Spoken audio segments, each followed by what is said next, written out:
I'm super excited to share this information with you. In case you can't tell, I'm Zena Olson, and we are not speaking on behalf of our employers, just FYI. So I'm going to take you on a little journey of how I came up with these ideas and how I applied them just in general. So I had some ideas, some working hypotheses that I started with, and I'm like, it's got to be possible to make an adversary detection pipeline. And so I was like, how the heck do you go about doing that, right? So I was like, well, who's going to take advantage of the adversary detection pipeline? And generally that would be like the people actually using the data, right? So I started with the thought that, threat hunting requirements could determine the content of an adversary detection pipeline. And I took it one step further, saying that I could actually use the internal data and threat intel within my organization, and that I can start with email as a starting point to gather that intel and data to build out the adversary detection pipeline. So I'm gonna also show you some of the different things that I've read along the way that helped me come up with these ideas, because I am not on an island all by myself. There are a lot of genius people in the community that freely share information. So for instance, Rob Lee and Robert M. Lee, they put out the results of the 2018 threat hunting survey. And in it, the one thing that really stood out to me on top of everything else was that threat intelligence is core to threat hunting. And that made me think that as a CTI analyst, I could provide value to the threat hunting team. And the way that I would do that is by essentially reverse engineering threat hunting and their requirements to build out my adversary detection pipeline with threat intel. So next is Verizon's DBIR that they released in 2019. Everyone that's in the industry knows that email is very popular, except for the education sector. And so in my head, I was like, oh, I can use email for threat intel. Definitely check that out and read it. I'm pretty sure everyone on the call has read it, so I don't need to belabor it. Next, I had the fortunate opportunity, thanks to one of my hacker friends being stuck in Korea, to go to DerbyCon 8. And I got to be in person for IOX today, intelligence-led security tomorrow. And something that really stood out to me that I thought about a lot since DerbyCon 8 was when Katie said around 32 minutes and 7 seconds into the presentation that block data is the glitter of the TI world. And so I don't know if you know, but some SOCs, some people, some analysts think, well, it's blocked. Why do I have to care about it? And so as a CTI analyst, block data to me is like gold. I'm like, oh my gosh, you get to find out what they were trying to do, which is helpful for me to be able to build out an adversary detection pipeline and make sure that all of our controls are working. And of course, let me just reiterate this, it's just one way. It's not the way to do it. And it's just a starting point. Like I know that other teams are tasked with finding the stuff that's not known. So I'm talking about, why don't we just ensure that we got the known stuff covered and then build out from there? So another thing is I came across Sergio's blog post on building threat hunting strategies with the diamond model. If you get a chance, check out his blog, because there is so much valuable information in there, and he offers it freely. Like, read it, it's awesome. So when I read this, I thought, this is what I can do with email and create threat intel from the email. So I don't need to read his blog for you. You can read it, and the slides will be available on the webcast page after this. But basically, there's advantages, disadvantages to using the victim-centered strategy, but since I'm going with email, that made the most sense. and he gives it tips on what works best, like focusing on a single phase of the kill chain at a time. And so, for example, here, the victim specific target, team, person, individual, whatever, in the email that's being sent, service account. Capabilities are the TTPs, and then infrastructure is like the malicious attachment C2s, URLs, email sources, all of that. And he also has another paper on the diamond model with a team of other people, so definitely check that out. He's genius. So what I did is I took Sergio's victim-centered strategy, and then I combined David Bianco's, because what presentation related to CTI is complete without a mention of the pyramid of pain? And so you supercharge the victim-centered strategy with the MITRE ATT&CK TTPs, and it works good. So Matt Bromley in April released an analyst paper on thinking like a threat hunter. And since I'm trying to reverse engineer threat hunting, since I'm not a threat hunter, I'm trying to understand what's the best information I can get to them, the highest fidelity, the biggest impact. And so reading his particular paper helped me wrap my brain around what threat hunters are looking for and what they would specifically need. So he talks about clarity in threat hunting, and it's definitely worth a read for anyone that interacts with threat hunting people. And then finally, in RSA 2015 talk, Joshua Stevens spoke about unstructured hunt and structured hunt. So at this point, before coming to this particular research or presentation, I was having a hard time contextualizing all of the information and figuring out how to present it to other teams, like what would make the most sense, just because it was so much data. You have the MITRE ATT&CK TTPs, you have the diamond model, you have all the different email campaigns, the threat actors, it's like, what do? You have real-time campaigns, but then you also can get information to be able to help for the quote unquote nebulous unknown stuff. So in this talk, I got the idea of unstructured hunt and structured hunt instead of just using the umbrella of hunt. And with that, of course, you can see on the slide that unstructured hunt has to do with undefined threats and finding new TTPs. And then structured hunt is more searching known threats, pivoting off of IOCs, TTPs, and real-time analysis. So what I did is I came up with the idea of creating an unstructured adversary detection pipeline and then a structured adversary detection pipeline in order to align with the different facets of hunt.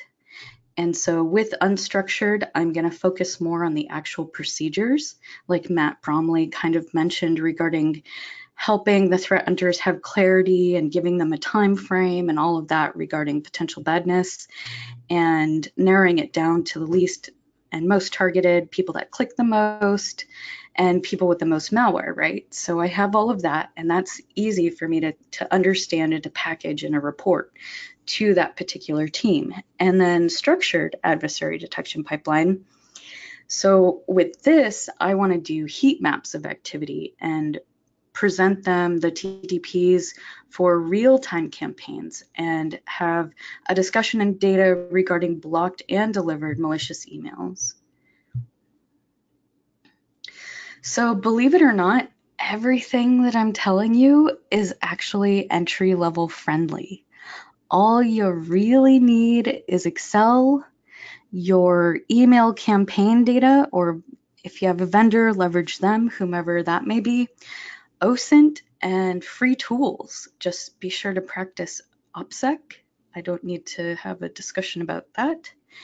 And as far as the data sources, we have the ingested logs, and then I have stuff that I can't talk about, obviously, but secret squirrel logs not in the SIM, and then secret sauce endpoint detection. So this making it entry-level friendly, if you want, you don't have to, it's an option.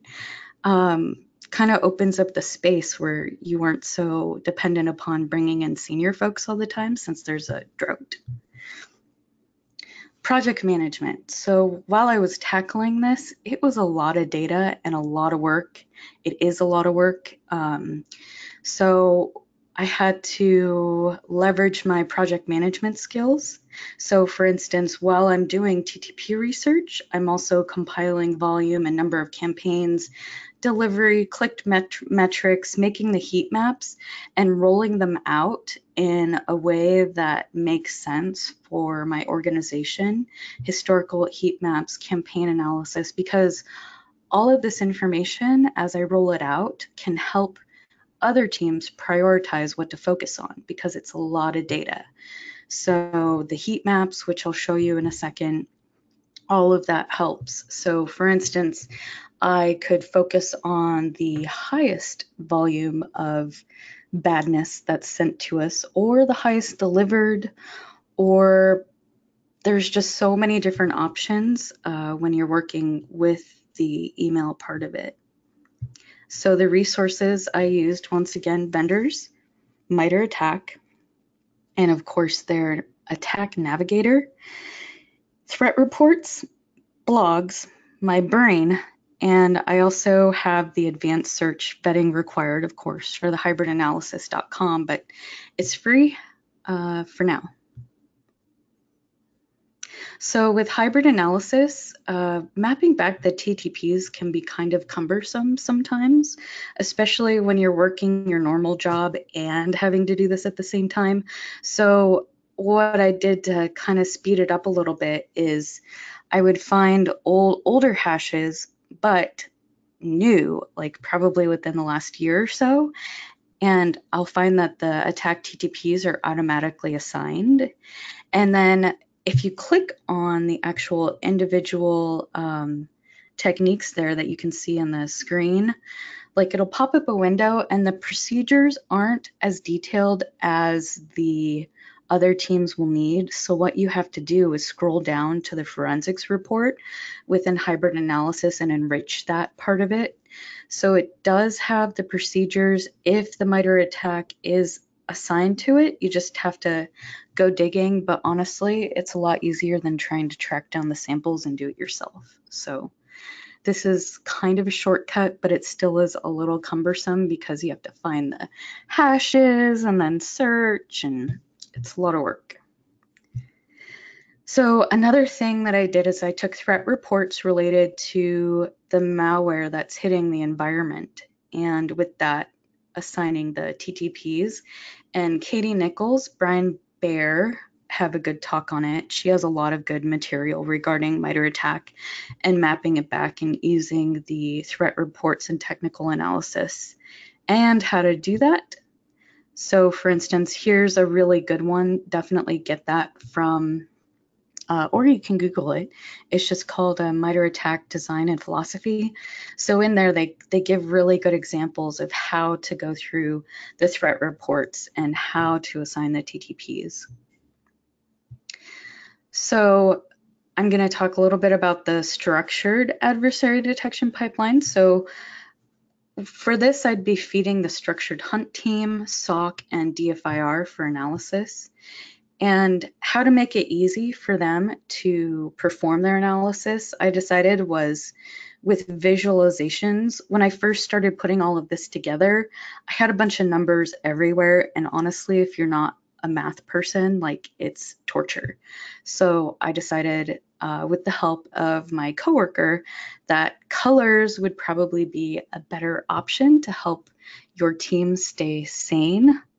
So like I said, the following is just going to be data derived from email and threat intel reports and basically my brain. So with this is using the attack navigator. We have only 3 threat actors here mapped, so you can prioritize the overlapping techniques that you get. And the purple on the screen is what you see there. The other thing, if that other map doesn't work well for you, what I did too is I created a technique distribution. So you can just use this as a starting point as far as like the most used technique by the bad guys hitting your particular environment, and just double checking you have your controls, like everything in place, detection, like all of that, right? And then from there, branch out to other areas and pivot off that information. But at least you have a starting point and you know, oh, geez, that one's bad. They're really hammering that one. Is it for a reason or just cause? Let's double check. And what I did too is I mapped out the malware variant TTPs, and I did a heat map with this one once again. So if there are 7 to 8 mentions of a particular TTP for the different malware variants, that might be a good one to prioritize first. But like I said, this is just a starting point for you to work with and help prioritize how you move forward with all of this data. It's a lot. Another thing that I did to kind of help with that is the threat actor campaign volume, delivery, and clicked. So I tracked the campaigns per month that we received from the various threat actors, and then the volume received for them, because that's different sometimes, the delivered messages, and then also the clicked. So as you can see here, Tyrian Purple has very few campaigns, a lot of volume, not so many delivered, and only one clicked at a 0.97% click rate per the complete campaign, right? But if you look at Sangria, they only have 2 campaigns for the month, a volume of 4, 3 were delivered. That's like a 75% delivery rate. 2 were clicked. That's like a 50% delivery and clicked rate. So for me, that would kind of alert me, at least have my spidey senses going of like, wow, I really need to look into that Sangria actor. Like, they're really good at getting around our controls, and oh geez, they're really good at engineering my particular coworkers to click, right? And I'm not saying this is what's going on within our environment. I'm just using this as an example. So here's something that's really great.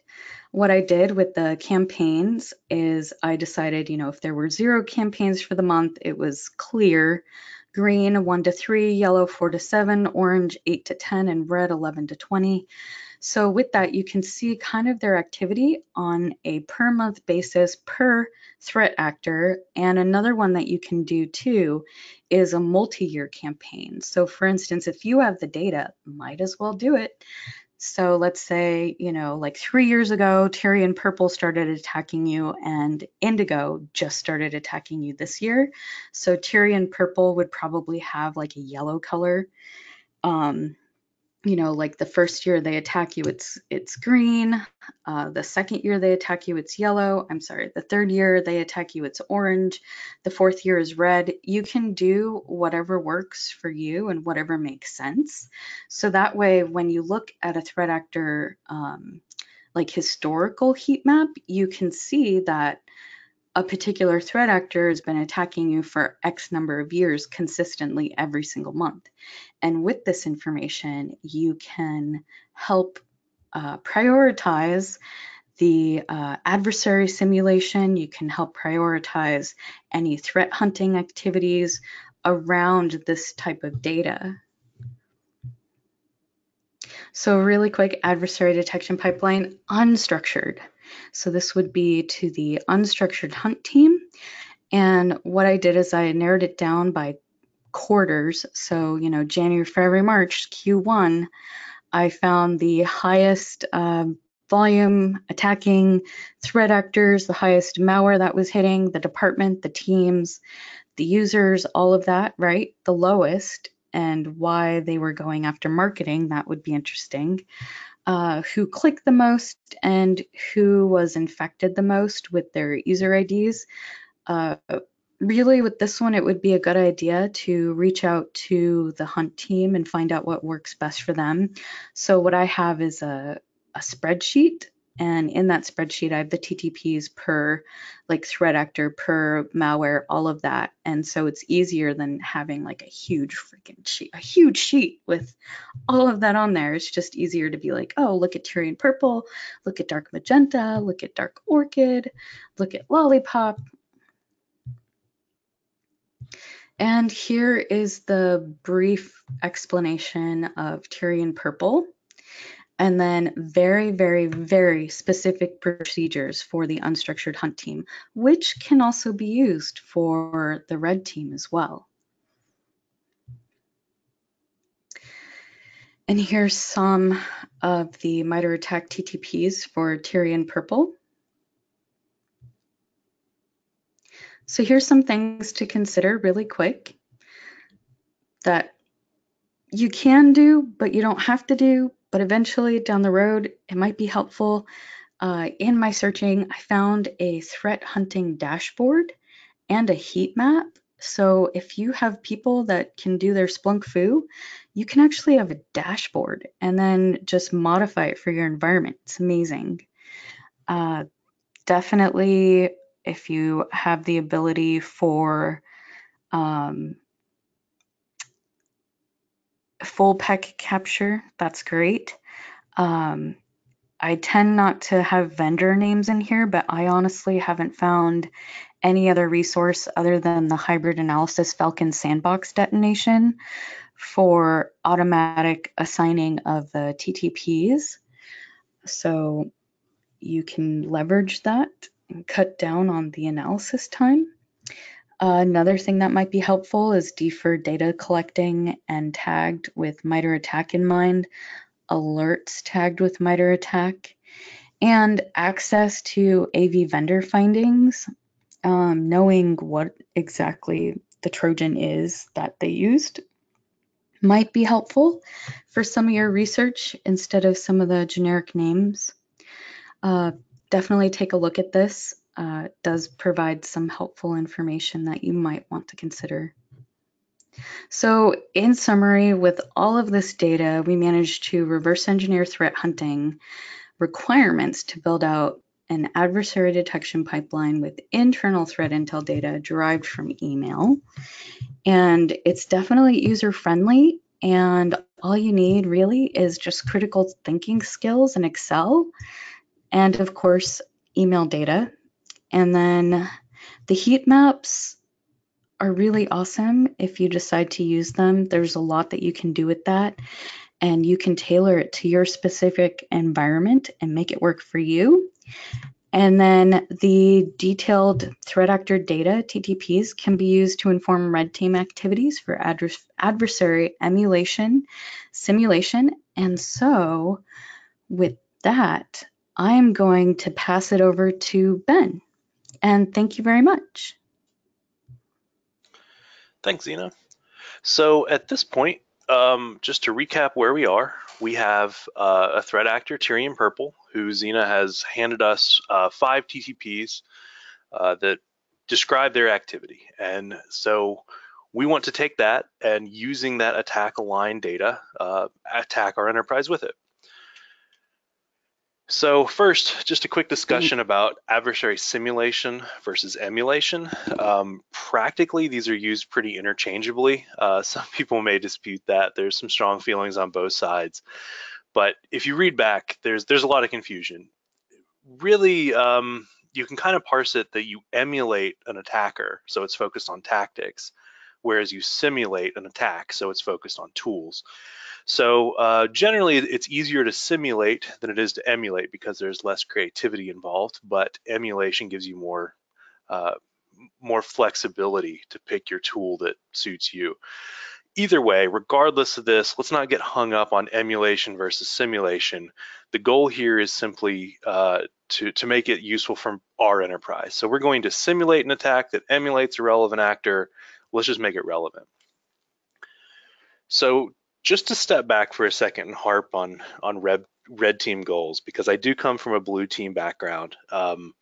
I think it's important that red team be relevant to the organization and not just out there to pwn everything. So first, share. all these red team findings are blue team opportunities. Don't hoard your data. Don't try and maintain a long-term advantage by not sharing your findings.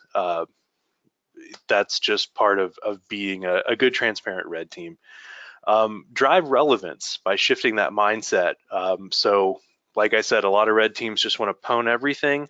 I think the good ones want to share, to participate. So purple teams won't just pwn everything, they will pwn like our adversaries would.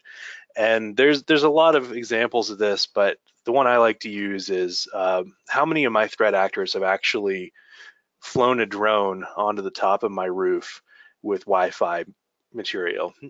Practically, for most companies, none. If you have one of those, great, congrats to you. But for most of us, it's much more simple attack techniques. And so we need our red team to be covering that to be relevant.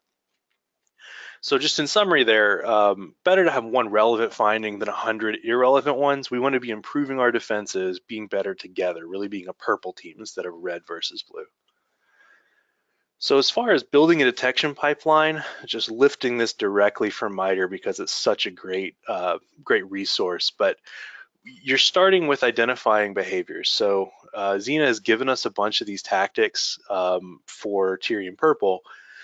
We're taking that, we're acquiring data, developing analytics, and then finally we have this scenario, right? We're ready to attack, we prepared, then we emulate the threat. And from that, we investigate the attack and evaluate the performance. This is where you're sharing back to your blue team, and eventually you're coming back with identifying more behaviors. So this is a life cycle where you're continually getting better. Through this, you might discover gaps in your defenses, might build new SIM content, might detect new threat actors that you can emulate next time. But it is a pipeline, it's a process, and through this, we're getting better. We're building sustainable value. We can do this again and again. As far as organizing and communicating the requirements, the preparation side is pretty extensive. MITRE has some amazing resources on this. They have a whole the first link there is a whole site they have for adversary emulation planning.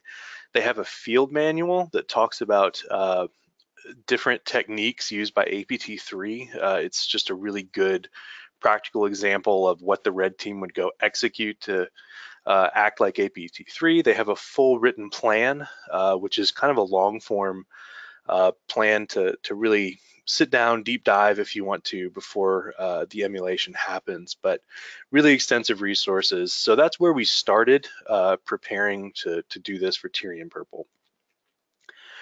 So when we went to emulate Tyrian Purple, we did start with that MITRE resource. In the APT3 resource, they have 46 TTPs. Conveniently, none of them overlapped with the 5 that Xena gave me for Tyrian Purple. So just be prepared. You may have to create some of your own. Also, it's not all command syntax. I do absolutely love that adversary emulation field manual by MITRE because it so specifically says, to emulate T1082, here's the Windows command, the Cobalt Strike, the Metasploit. It's really prescriptive and easy to follow. But then Xena turns around and hands us tactics like spearfishing and user execution.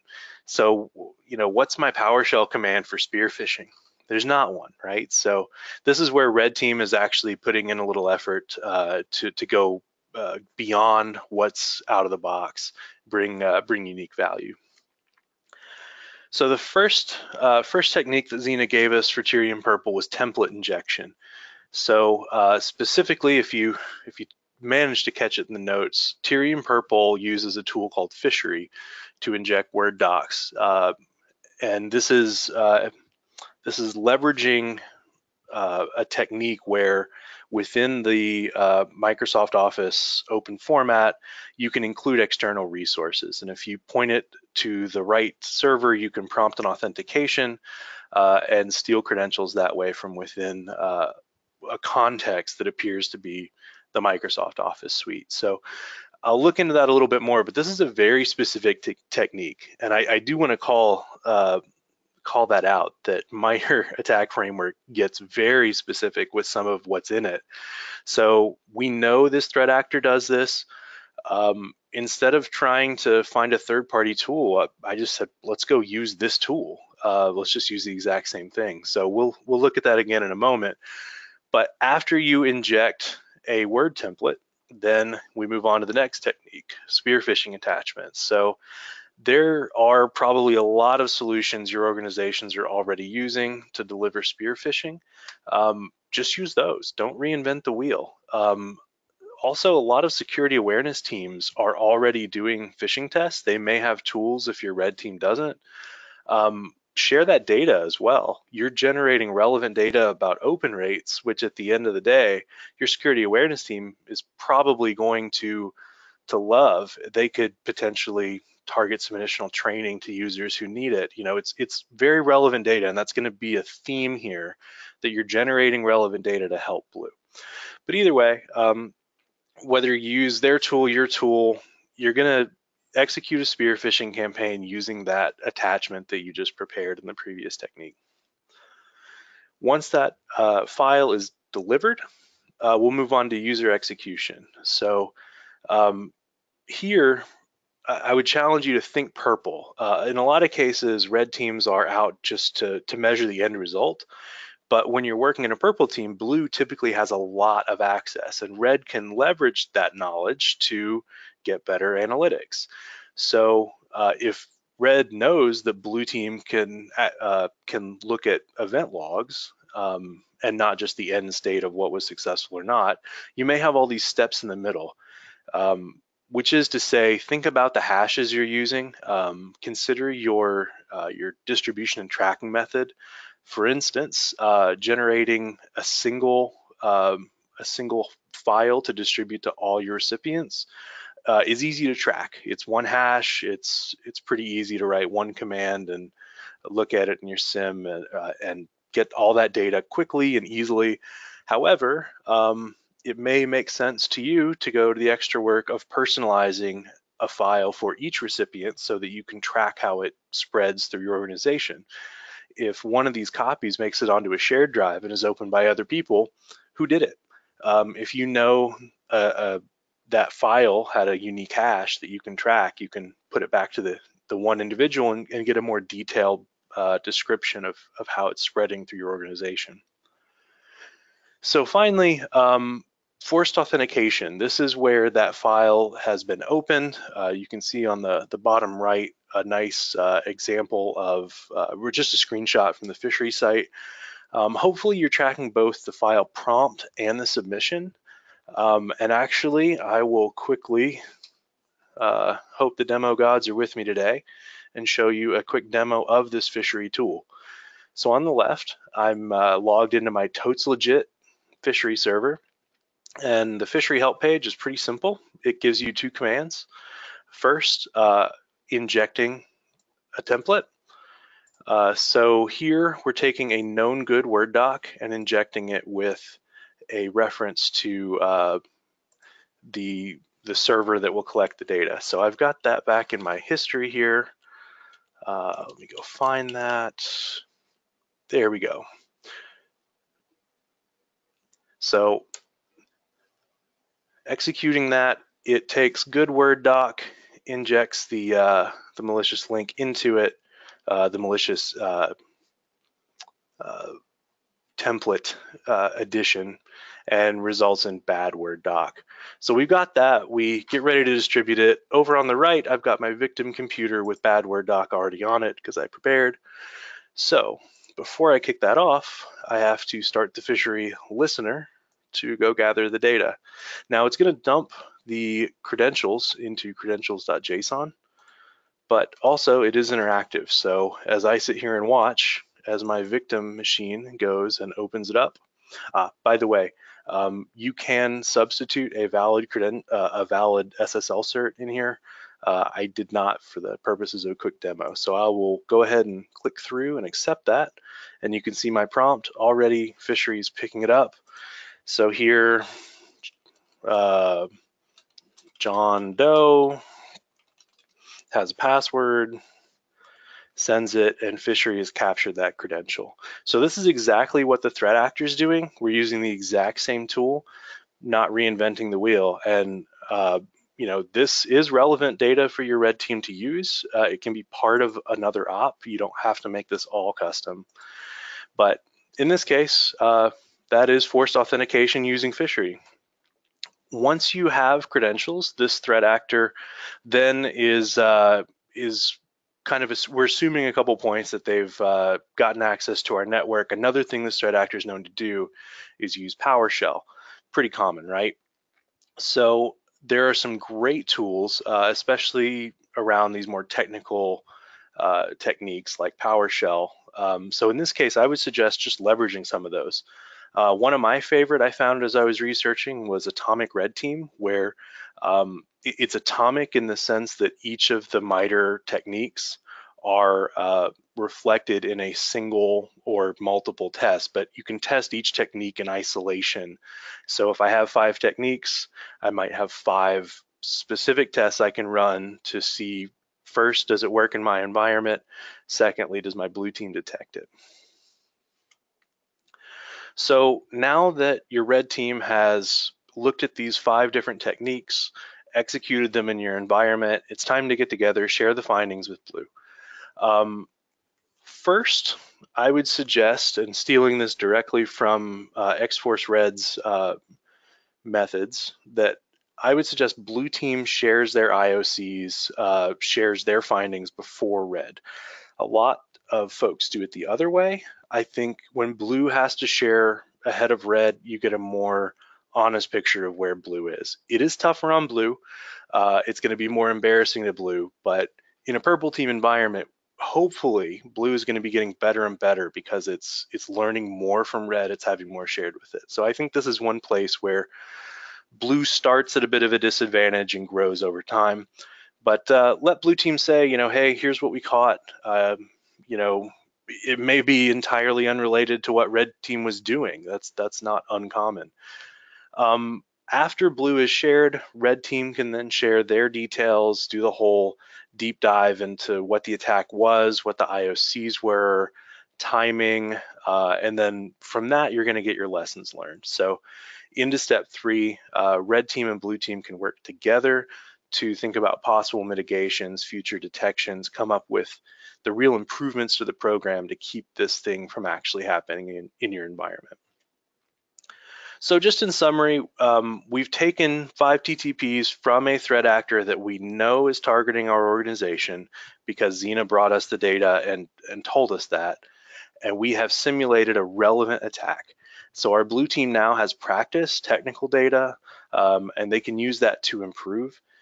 The other advantage here of purple is that gradually it's going to change the nature of how blue and red go against each other. So as red team increasingly shares more and hopefully blue is getting better about detecting, now because we're aligned to TTPs that we know actual attackers are using, it gives red team a chance to piggyback on some of the blue team stories. So if red is afraid that I'm not going to maintain as much of an advantage, this is a place where they get some of that back. So every time this threat actor, every time Tyrian Purple comes back and has another attack and it's read through in another executive meeting, you can say, oh yeah, our red team simulated those guys and these were the results and they've already helped the blue team strengthen the program. So you get kind of this synergy between red and blue that ultimately can be more of a net than either we're able to generate independently. So that's the concept. We have some additional resources if anybody wants to dive into those, some folks that we really respect and much appreciate all their contributions. And with that, I think that's the end of our prepared slides, and I will hand it back to Carol.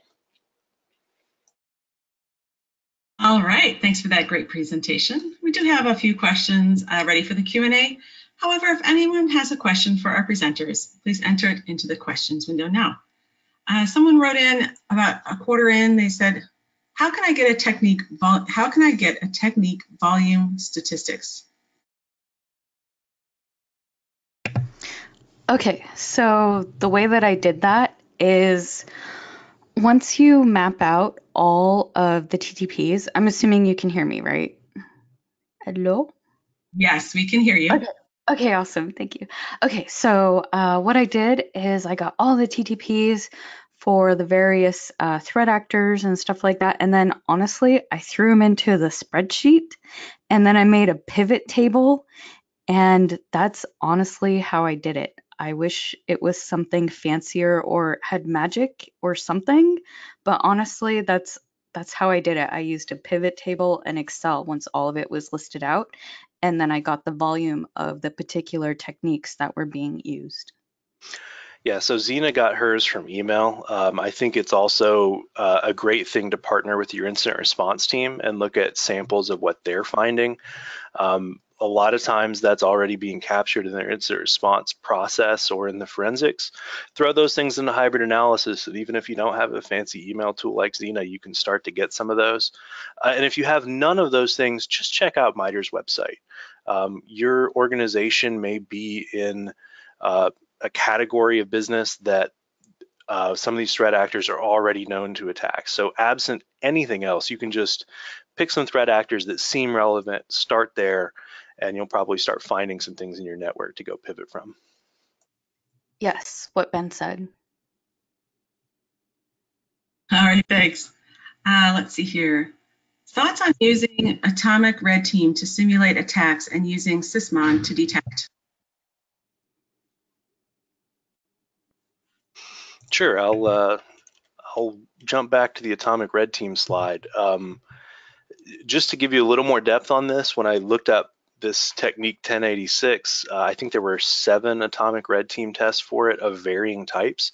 I really like this Mimikatz one because your red team may be wanting to do that anyway, and it's pretty clearly malicious. So as a blue teamer, this is a good place to start. If you see somebody kicking off Mimikatz, they're either doing password recovery or something really bad. And if they're doing password recovery, you can have that conversation and try and improve your process. So it's a great tool set. I think not all of these techniques are going to be host-based, so Sysmon may not be a panacea, but it's an awesome tool. You can also do a lot just with native Windows event logging, command line logging. Hopefully, all this PowerShell being run can be caught in your environment given just native Windows logging without having to put Sysmon on top. If you have none of those things, well, first I would look at getting native Windows event logging because it is free and a good starting point. Most teams won't get pushback trying to enable native Windows functionality. But also there's great EDR solutions that will give you this level of visibility too. So host-based forensics is definitely one that you want in your arsenal at some level. But when you look at all 200 plus MITRE attack techniques, host-based are only going to be a portion of those. All right, thank you. Someone has a comment they want to share. They said, Olaf Hartong has a great Sysmon configuration on GitHub, which maps to the MITRE attack framework using the rule name field in Sysmon. All right, next question. Email data. To clarify who to, how from, domain, DKIM, SPF, subject line, attachment flag, Bayesian score. It's not really phrased as a question, so we can get more information if needed. So I think that's asking Probably. about what fields are relevant to you, Zena.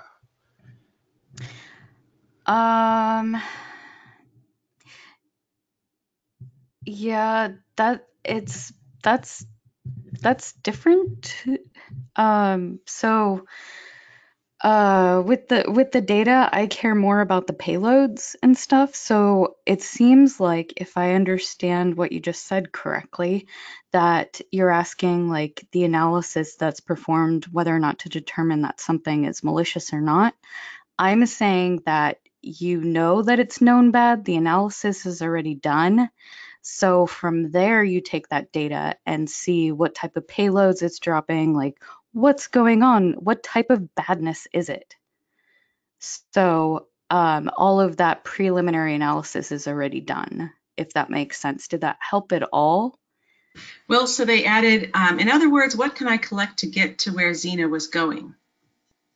Oh, okay. So what would be helpful is get all of the attachments, and a lot of times what I've found typically is that they're kind of time sensitive, so you want to like kind of detonate it as soon as possible and like get the analysis on like, what is this dropping? What is the PowerShell script doing? And stuff like that, right? So you want to get all of that information. What does the link send you to? What's going on with that? So once you get all of that information, that's kind of what I build off of and get the TTPs for, if that makes sense. Like I don't go off of the headers, I don't go off the DKIM, I don't go off of that, blah, blah, blah. Like a spearfishing email is a spearfishing email, if that makes sense. Did that help? All right, well, we'll see. They haven't submitted anything further, so.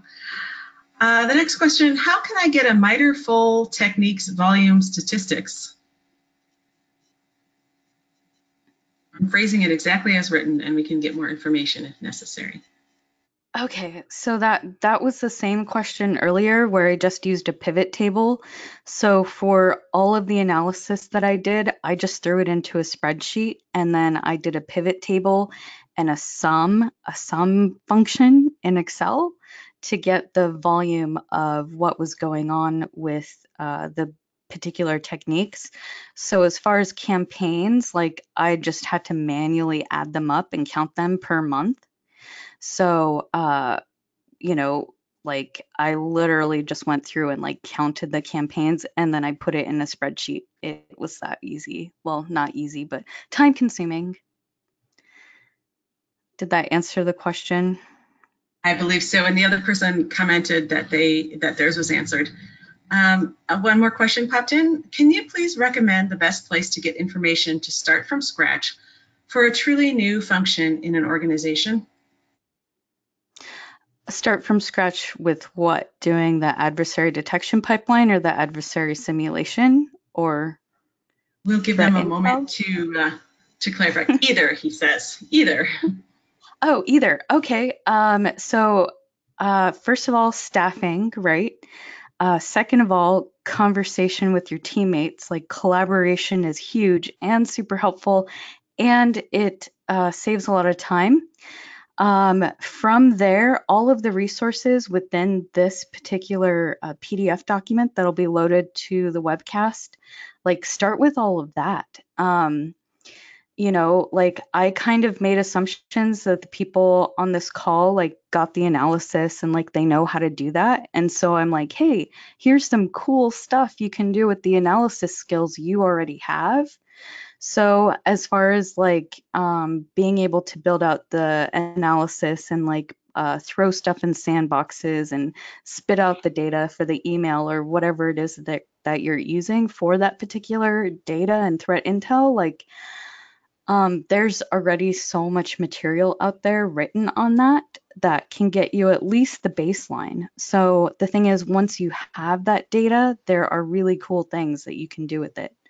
And this is what this talk was about. Did that answer the question? Can I chime in on that as well? Yeah.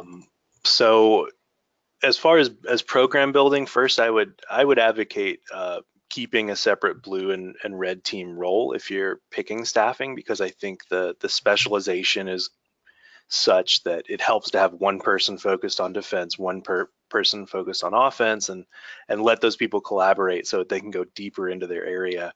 As far as program maturity, I think just start somewhere. If you're going to start doing some attack simulation, pick a threat actor.